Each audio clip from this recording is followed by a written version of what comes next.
Hello बच्चों, welcome to the modern NCERT solution. तो आज हम कक्षा 8 का विज्ञान चैप्टर 2 सूक्ष्म जीव मित्र एवं शत्रु के बारे में पढ़ने वाले हैं और इसी वीडियो में इसका क्वेश्चन आंसर करने वाले हैं। और इससे पहला जो चैप्टर 1 था उसका क्वेश्चन आंसर हमने नेक्स्ट वीडियो में कर रखा है, तो आप उसको जाके चेकआउट कर सकते हैं। चलिए इसका क्वेश्चन आंसर शुरू करते हैं, जिसका पहला क्वेश्चन है रिक्त स्थानों की पूर्ति कीजिए। सूक्ष्म जीवों को डैश की सहायता से देखा जा सकता है, तो सूक्ष्मदर्शी यंत्र की सहायता से। चलिए नेक्स्ट क्वेश्चन है नीले हरे शैवाल वायु से डैश का स्थिरीकरण करते हैं जिससे मिट्टी की उर्वरता शक्ति वृद्धि होती है, तो नाइट्रोजन।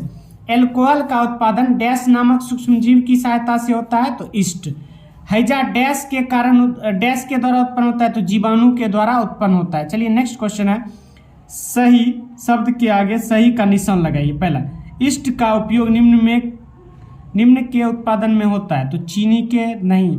एल्कोहल, हाइड्रोक्लोरिक अम्ल और ऑक्सीजन, तो एल्कोहल हो जाएगा इसका सही आंसर। निम्न में से कौन सा प्रतिजैविक है? प्रतिजैविक मतलब एंटीडोट कौन सा है? Sodium carbonate, streptomycin, alcohol, east, तो ऑप्शन बी हो जाएगा इसका सही। मलेरिया परजीवी का वाहक है, तो मादा एनाफ्लीज मच्छर, इसी मच्छर के काटने से मलेरिया रोग होता है। चलिए नेक्स्ट क्वेश्चन है संचरणीय रोगों का सबसे मुख्य वाहक है, तो घरेलू मक्खी। घर में जो मक्खी पाई जाती है वो संचरणीय रोगों का मुख्य कारक है। नेक्स्ट, ब्रेड अथवा इडली फूल जाती है, इसका कारण है, तो ईस्ट कोशिकाओं में वृद्धि। नेक्स्ट क्वेश्चन है चीनी को एल्कोहल में परिवर्तित करने के कर्म का नाम, तो इसका हो जाएगा आंसर किण्वन।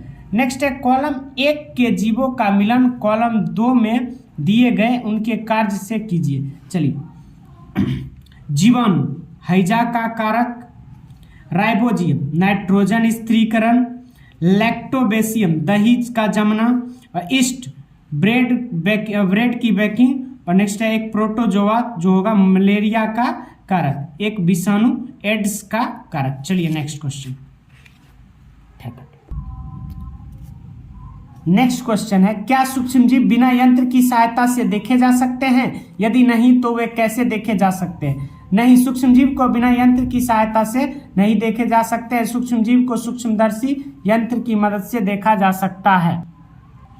नेक्स्ट क्वेश्चन है 5 नंबर, सूक्ष्मजीव के मुख्य वर्ग कौन कौन से हैं? तो सूक्ष्मजीव के मुख्य वर्ग निम्न है, जीवाणु, कवक, प्रोटोजोआ, शैवाल, विषाणु। चलिए नेक्स्ट क्वेश्चन, वायुमंडलीय नाइट्रोजन का मिट्टी में स्थिरीकरण करने वाले सूक्ष्मजीव का नाम लिखिए। तो वायुमंडलीय नाइट्रोजन का मिट्टी में स्थिरीकरण करने वाले सूक्ष्मजीव हैं राइबोजियम, जीवाणु, मिट्टी में उपस्थित जीवाणु तथा नीले हरे शैवाल। नेक्स्ट क्वेश्चन क्या है, हमारे जीवन में उपयोगी सूक्ष्मजीवों के बारे में 10 पंक्तियां लिखिए, यानी कि सूक्ष्मजीव जो है हमारे बारे में कैसे उपयोगी है। तो प्रतिजैविक यानी कि एंटीडोट बनाने में, डायरी उत्पाद में, एल्कोहल पैक के निर्माण यानी कि शराब बनाने में, ब्रेड के निर्माण में, बेकरी उद्योग में, केक बनाने में, विटामिन के निर्माण में, अम्ल के निर्माण में, एंजाइम के निर्माण में, जैव तकनीक में, स्टेरॉइड के निर्माण में। चलिए नेक्स्ट क्वेश्चन है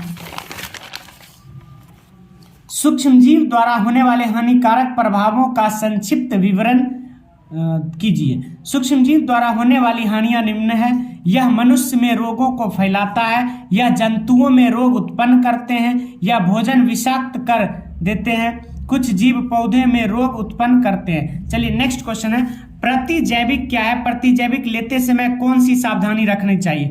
सूक्ष्मजीव द्वारा उत्पन्न औषधि द्वारा जो बीमारी पैदा करने वाले सूक्ष्मजीव को नष्ट कर देती है उसे प्रतिजैविक या एंटीडोट कहते हैं। चलिए इसका जो है सावधानी क्या क्या है? तो पहला, इसे डॉक्टर की सलाह के अनुसार ही लेना चाहिए, दवा का पूरा कोर्स करना चाहिए यानी कि अधूरा इसे नहीं छोड़ना चाहिए, आवश्यकता ना होने पर प्रतिजैविक का उपयोग नहीं करना चाहिए। यदि आवश्यकता नहीं भी है फिर भी हम प्रतिजैविक का उपयोग करते हैं तो जब इसकी आवश्यकता होगी तो यह सही से काम नहीं करेगा। तो चलिए ये अध्याय यहीं पे समाप्त होता है। ऐसे ही और एनसीईआरटी सॉल्यूशन पाने के लिए आप इस चैनल से जुड़ सकते हैं। क्लास 8 और क्लास 7 का एनसीईआरटी फुल सॉल्यूशन आपको इस चैनल पे मिल जाएगा। तब तक के लिए धन्यवाद।